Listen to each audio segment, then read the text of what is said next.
ছুটিকে নিজে পছন্দ করে শাড়ি কিনে দিল অভি। দেখে রেগে গেল চুমকি। হ্যাঁ বন্ধুরা, এমনটাই দেখা যাবে। তাই সম্পূর্ণ জানতে ভিডিওটিতে লাইক দিয়ে চ্যানেলটি সাবস্ক্রাইব করে দেখতে থাকুন। গল্পের শুরুতে দেখা যাবে ঈশা ঠাম্মিকে বলে, আচ্ছা ঠাম্মি, একটু আগেই তো কেমন একটা বাজে গন্ধ আসছিল না? তারপরে হঠাৎ করেই একটা সুন্দর গন্ধে চারিদিকটা ভরে গিয়েছিল। তাহলে সেটা যদি ঘি হয়, তাহলে ওই বাজে গন্ধটা কিসের ছিল? তখন চুমকি বলে, জানেন তো এই ছুটি না সব পারে। এই ছুটির দ্বারা সবকিছু সম্ভব। এই মেয়েটা আশ্রমেও তো এরকম করতো। তখন ছুটি বলে, আহ চুমকি, ওটাকে না ঘি বলে। বাড়ির বাড়ির নিজের হাতে বানানো ঘি। ওই দুধের সরটাকে জাল দিলেই সেটা থেকে ঘি বের হয়। তারপরে ঠাম্মি বলে ওঠে, কিন্তু এই ঘি বানানোর জন্য দুধের সর ও কোথায় পেলো? তখন চুমকি বলে, জানেন তো ঠাম্মি, এই সবকিছু না বাইরে থেকে এনেছে, সবকিছু। তখনই দেখা যাবে অভি বলে, কোথা থেকে আনলো না আনলো সেটা তো কারো জানার কথা নয় ঠাম্মি। ও শর্ত ছিল ও রান্নাঘরে ঢুকবে না। রান্নাঘরে না ঢুকে আমার আমার বউ সবার জন্য রান্না করেছে। তাহলে ঠাম্মি, ও যখন ওর শর্তটা মেনেছে, তাহলে বাকি শর্তটা পালন করা হোক।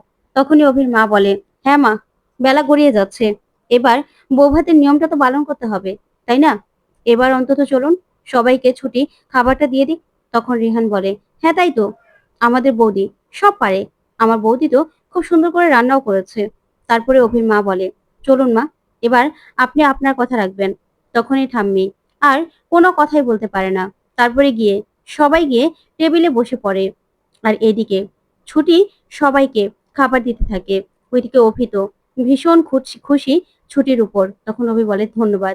তারপরে ছুটি সবাইকে খাবার দিতে থাকলে ওইদিকে চুমকি দাঁড়িয়ে দাঁড়িয়ে দেখতে থাকে। এদিকে অভি ছুটির দিকে এক দৃষ্টিতে তাকিয়ে থাকে, সবাইকে দেখাতে থাকে যে ও ছুটিকে কতটা ভালোবাসে। তখন ছুটি সবাইকে খাবার দিলেই চুমকি প্রচন্ড রেগে যায়। তখন তো অভি ভীষণ প্রশংসা করে আর বলে, আচ্ছা ঠাম্মি, একটু খেয়ে দেখো না কেমন হয়েছে। আমার বউ নিজের হাতে রান্না করেছে। তারপরে চুমকি চলে যেতে লাগলে ছুটি বলে, দাঁড়া চুমকি, কোথায় যাচ্ছিস? এভাবে খাবার ফেলে যেতে হয় না। তুই এখানে যখন আছিস খাবারটা খেয়েই জানা। তখনই দেখা যাবে অভি বলে, ছাড়ুন তো, সবার না সবকিছু সহ্য হয় না। উনি যখন খেতে চাইছে না, তাহলে ছাড়ো, ওকে আর খেতে হবে না। ও না হয় চলে যাক। তারপর দেখা যাবে ঠাম্মি অভির দিকে তাকিয়ে থাকে। তখন অভি বলে, কি ব্যাপার ঠাম্মি, খেয়ে বলো না কেমন হয়েছে। তখন অভির মা চুপ করে থাকে, কিচ্ছু বলে না। ওইদিকে ছুটি বলে, না না, এই খাবার হলো অন্য, খাবার কি নষ্ট করতে আছে নাকি? আর ও যখন এবারে মেহমান, তাহলে দুপুরবেলা কি না খেয়ে চলে যাবে নাকি? তাহলে আমাদের অপমান হবে না? আমাদের যে অকল্যাণ হবে। তখন অভির মা খুশি হয়ে মনে মনে বলে, ভারী লক্ষ্মী মেয়ে।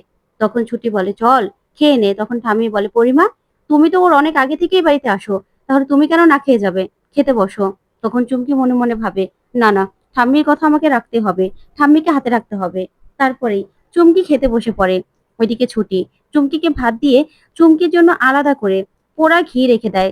তখন সেই ঘিটা দিলেই চুমকিকে ছুটি বলে, শোন চুমকি, যেরকম করবি সেরকমই পাবি। আমি যেমন সবটা সহ্য করে নিয়েছি পিঁপড়ের কামড়টা, তেমন তুই এখন এই খাবারটাও সহ্য করে নিবি, ঠিক আছে? তুই যদি এখন কাউকে কিছু বলিস না, তাহলে কিন্তু সব তুই যা যা করেছিস সব কিছু বলে দেব। সেটা কি ভালো হবে? তখনই চুমকি ভয় পেয়ে যায়। ওদিকে অভি তাকিয়ে থাকে। তখন চুমকি সেই ছুটির দেওয়া খাবারটাই খেতে থাকে। এদিকে অভি বলে, আমার বউ কি সুন্দর করে রান্না করেছে। কি ব্যাপার ঠাম্মি, এবার সবাই মুখে দাও না, এমন লক্ষ্মীমন্ত বউ এনেছি। এরকম কজনের কপালে জুটে বলো তো? খেয়ে দেখো, আমার বউ তো আমার বউয়ের কথা রেখেছে। এবার তুমি খেয়ে তারপর তোমার কথা রাখো। তখন ঠাম্মি, ঈশা, তারপরেই অভির মা সবাই খাবারটা মুখে দেয়। তখন অভির মা বলে, ভীষণ ভালো হয়েছে খাবারটা। তখন অভি বলে, আমি এতক্ষণ ধরে বসে আছি কারণ বড়রা না খেলে তার আমি খেতে পারছি না, তাই না? তখন অভি খাবারটা মুখে দিয়ে বলে, ভীষণ ভালো হয়েছে ছুটি, তুমি এরকম খাবার কি করে বানালে? আজকে তো আমি অন্য কোনো খাবার খাবোই না, ঘি ভাতই খাবো। তখন রিহান বলে, দাদা ভাই, তুই এরকম প্রশংসা কবে থেকে করা শিখলি? আমি তো বুঝতেই পারছি না। তখন অভি বলে, শোন, বউ এরকম কাজ করে না বউয়ের প্রশংসা করতে হয়, বুঝতে পেরেছিস? না হলে সংসার ভালো থাকে না। আর তাছাড়া আমার বউ তো খুব ভালো রান্না করেছে। ও নিজে কাঠ পুড়িয়ে তারপরে এখানে রান্না করেছে। ও চাইলে তো ফাইভ স্টার থেকে খাবার আনতে পারতো, আনেনি তো। তাহলে তারপরে অভি বলে, আচ্ছা ছুটি, তুমি আমাকে আরো খাবার দাও। আমি বরং এগুলোই খাবো, অন্য কোনো খাবারই খাবো না। আজকে অন্য কোনো খাবার খাবোই না আমি। তারপরেই ছুটি অভিকে আরো খাবার দিতে থাকে। ওইদিকে চুমকি প্রচন্ড রেগে তাকিয়ে থাকে। তখনই চুমকি বলে ওঠে, এমন করে খাচ্ছে যেন মাটন বিরিয়ানি খাচ্ছে, ঘি খাচ্ছে না। তখনই অভি বলে ওঠে, সেটা আপনি বুঝবেন কি করে? আপনার বোঝার কিছু আছে নাকি? তারপরে দেখা যাবে ঈশা বলে, হ্যাঁ রে ভাই, তুই তো এরকম কোনোদিনও করিসনি। তোর না এসব বাড়াবাড়ি দেখে আমার গা পিত্তি জ্বলে যাচ্ছে। তোকে তো এরকম বাড়াবাড়ি করতে আমি কোনোদিনও দেখিনি। তখন চুমকি বলে, ঈশা দিদি, তুমি বুঝতে পারছো না, এই ছুটি তোমার ভাইকে বশ করেছে। ও না ওই আশ্রয় বাড়িতেও সবাইকে নিজের বশেই রাখতো। তখনই ছুটি অবাক হয়ে চুমকির দিকে তাকিয়ে থাকে আর বলে, চুমকি, তুই এসব কি কথাবার্তা বলছিস? তখন ঠামিয়ে উঠে যায় আর বলে, শোনো, তুমি আমার দাদু ভাইকে বশ করেছো, একদম বেশি বাড়াবাড়ি করবে না। তখন তো অভি অবাক হয়। তখন ঠাম্মি বলে, এবারে কোনো নিয়ম কানুন হলো? যেমন ছেলে খেলার মতো পুতুল খেলার মতো বিয়েটা হয়েছে, তেমনই পুতুল খেলার মতো সবকিছু হচ্ছে। আজকে নাকি এদের ফুলসজ্জা, একটা শাড়ি পর্যন্ত পরেনি। এটা কোনো কথা হলো? হুম, এ নাকি আবার এবারে মান সম্মান রাখবে। আমি তো বুঝতেই পারছি না, এই এই মেয়ে এবারে মান সম্মানের কথা ভাবছেই না, আবার কিনা এই মেয়েকে নিয়ে এত গর্ব করছিস তুই। তখন তো অভি তাকিয়ে থাকে। তখন চুমকি বলে, না না ঠাম্মি, এ একদম এই বাড়ির কথা ভাববে না, কখনোই ভাববে না, আমি বুঝতে পারছি তো। তখনই দেখা যাবে অভি রেগে যায়, বলে, চুপ করুন আপনি। আমাদের বাড়ির মান সম্মানের ব্যাপারে আমরা ভাববো, আমাদের বাড়ির ব্যাপারে আমরা কথা বলবো। আপনি কে কথা বলার? আর আমার বউয়ের ব্যাপারটা আমি বুঝে নেব। তখনই অভি ঠাম্মিকে বলে, আচ্ছা ঠাম্মি, মানুষের পোশাক দিয়ে তো এ বাড়িতে কাউকে বিচার করা হয় না, তাহলে কি এবারের নিয়ম কানুন সব পাল্টে গেল নাকি? তুমি আমাকে বলো না। তারপর অভি চলে যেতে লাগলেই ছুটি অভির শার্ট টেনে ধরে। তখন অভি তাকালে ছুটি বলে, আমার তো কোনো শাড়ি নেই, আমি কি করে পরবো? তখন অভির মা বলে, মা, আমারই ভুল, আমার উচিত ছিল ওকে একটা শাড়ি জোগাড় করে দেওয়া, আমি শাড়ি জোগাড় করে দিচ্ছি। তখন অভি বলে, না, আমি ওকে বিয়ে করেছি, আমার রেসপন্সিবিলিটি, তাই আমার বউয়ের জন্য আমি শাড়ি কিনবো, আমার বউয়ের জন্য আমি শাড়ি না কিনে বাড়ি ফিরবো না। তখন এই বলেই সেখান থেকে সবার মুখে ঝামা ঘষে ছুটির হাত ধরে বেরিয়ে পড়ে অভি, যা দেখে ঠাম্মি প্রচন্ড রেগে যায়। তখনই চুমকি দাঁড়াতে বললেও কিছুতেই অভি দাঁড়ায় না। এদিকে অভি হাত ধরে টানতে টানতে ছুটিকে বাইরে নিয়ে যেতে থাকে। তারপরে দেখা যাবে ঠাম্মি হাঁ করে তাকিয়ে থাকে।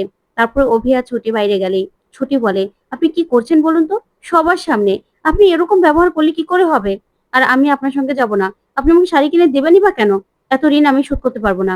তখন অভি বলে, এত বাড়াবাড়ি না ভালো লাগছে না। দেখুন, আমাদের বিয়ে হয়েছে, তাই আমার রেসপন্সিবিলিটি আছে। আপনি কিন্তু একদম বারণ করবেন না। চলুন, গাড়িতে উঠুন। তখনই ছুটি বলে, না, আমি যাব না। তখন অভি বলে, যাবেন না তো? তখন এই বলে অভি ছুটিকে কোলে তুলে নেয়। তখন তো ছুটি চমকে যায় আর বলে, কি করছেন আপনি? নামান। ওইদিকে চুমকি পেছন পেছন আসে। তখন ওদেরকে এই অবস্থায় দেখে চুমকি হা করে তাকিয়ে থাকে। তারপরে ছুটিকে অভি গাড়ির মধ্যে বসিয়ে দেয় আর বলে, একদম কথা বলবেন না। যেখানে যাব চুপচাপ শাড়ি কিনে দেবো, কোনো বাড়াবাড়ি করবেন না। এই বলে ওরা বেরিয়ে গেলে চুমকিও অটো ধরে সেখান থেকে বেরিয়ে পড়ে ওইদিকে ছুটিকে নিয়ে। অভি একটা শাড়ির দোকানে গেলে শাড়ির দোকানটা বন্ধ হয়ে যায়। তখনই অভি বলে, এই সন্ধ্যাবেলা দোকান বন্ধ করছেন কেন দাদা? তখন সেই দোকানের সেলসম্যান বলে, আসলে আমাদের মালিক সমিতির একটা মিটিং আছে, আমাদের চলে যেতে হবে সেখানে, সেজন্য বন্ধ করছি। তখনই ছুটি বলে, থাক না, আমরা চলে যাই। তখন অভি বলে, চুপ করুন না। তারপর লোকটা বলে, না না দাদা, আমি আপনার কাছে ক্ষমা চাইছি, আমি দোকান খুলতে পারবো না। তখন এই দোকানের মালিক এসে অভিকে চিনে ফেলে আর বলে, আপনি অভিমন্যু রায়শঙ্কর না? তখন অভি বলে, হ্যাঁ। আপনার সেলসম্যান তো দোকানই খুলছে না, আমার স্ত্রীর জন্য কয়েকটা শাড়ি নেওয়া দরকার ছিল। তখনই সেই মালিকের কথায় দোকানটা খুলে নেয়। ওইদিকে চুমকি মনে মনে বলে, ছুটিকে নিজে পছন্দ করে শাড়ি কিনে দেওয়া কিছুতেই আমি হতে দেবো না।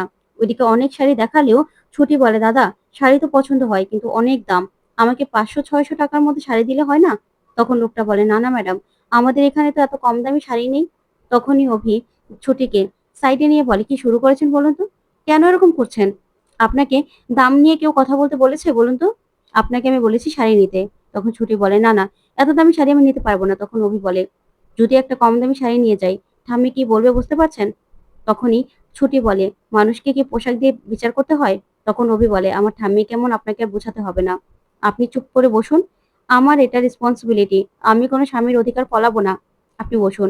তারপর ছুটির জন্য নিজে পছন্দ করে ছুটিকে একটা শাড়ি কিনে দিতে দিতে যায় অভি, যা দেখে হিংসায় জ্বলতে থাকে চুমকি আর ওইদিকে দোকানদার সহ সবাই ভীষণ খুশি হয়ে যায় অভির পছন্দ দেখে।